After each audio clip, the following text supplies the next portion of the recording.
तो आज 21 तारीख थी और मुझे लगता है 7वां दिन था प्रोग्रेस को ट्रैक करते हुए। और आज ये 3 चैट्स खुली हुई हैं यहाँ पे। एक तो कस्टम हुक के रिलेटेड है, दूसरी रिएक्ट जेएस की यूज़ कॉन्टेक्स्ट हुक है और तीसरी इन दोनों को समझने के लिए। इन सब के अंदर एग्जांपल्स हैं और मैं अपने ना इस फोल्डर के अंदर इन यूज़ कॉन्टेक्स्ट का जो फ़ोल्डर बनाया हुआ है लबोबर की वीडियो देख रहा था। और इसके लिए जो मैंने फ़ोल्डर बनाया हुआ है इसके सारे कॉन्सेप्ट उसके अंदर डालूँगा यूज़ कॉन्टेक्स्ट के। लेकिन उसके अंदर ये सब कुछ आ नहीं पा रहा था। उसके लिए मैंने 2 एग्जांपल्स अलग से बनाई थी और एग्जांपल्स के लिए एक अलग से मैंने अब फ़ोल्डर बना दिया।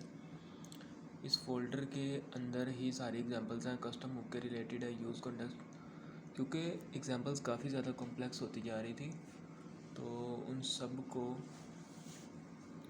एक ही जगह पे सोल्व करना मुश्किल हो रहा था, क्योंकि अभी कॉन्सेप्ट्स मेरे लिए बिल्कुल न्यू थे। तो उन सबको प्रैक्टिस करने के लिए प्रोजेक्ट्स का एक सेक्शन, एक डायरेक्टरी बनाई, उसके अंदर मैंने एग्जांपल्स के नेम लिख के तो एग्जांपल्स फिल सॉल्व करनी शुरू कर दी हैं। तो अभी यहाँ से एग्जांपल की है मैंने, एक बहुत ही सिंपल है ये सिर्फ एक एग्जांपल दी हुई है उसमें।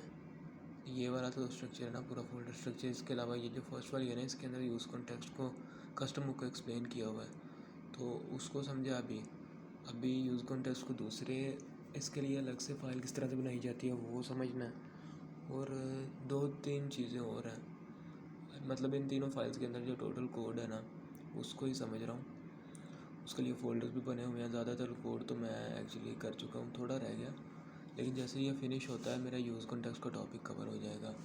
जैसे ये कवर होता है उसके बाद मुझे सिर्फ इनमें से जो यूज़ रेफ, यूज़ मेमो और यूज़ कॉल बैक ये रह जानी है कम करने वाली, जो इस प्लेलिस्ट में फिनिश करवाई हुई है। उसके अलावा तो राउटिंग वगैरह के रिलेटेड यहाँ रीडक्स है, ये दोनों टॉपिक उसके बाद रह जाने हैं।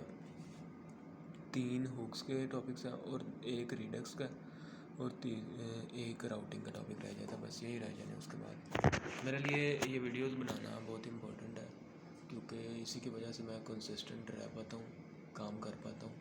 अगर मैं वीडियो बनाने भी छोड़ दूँ, जिस तरह यहाँ पे दिखाया हुआ है, मैंने 22 मई को ये वीडियो बनानी छोड़ी थी तो उसके बाद मैं काफ़ी देर तक काम नहीं कर पाया। लेकिन अब मैंने 15 तारीख को दोबारा स्टार्ट किया तो मुझे लगता है कि मैं अब इस कंसिस्टेंसी के साथ चल पाऊँगा।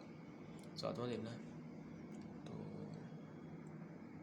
बस यही है।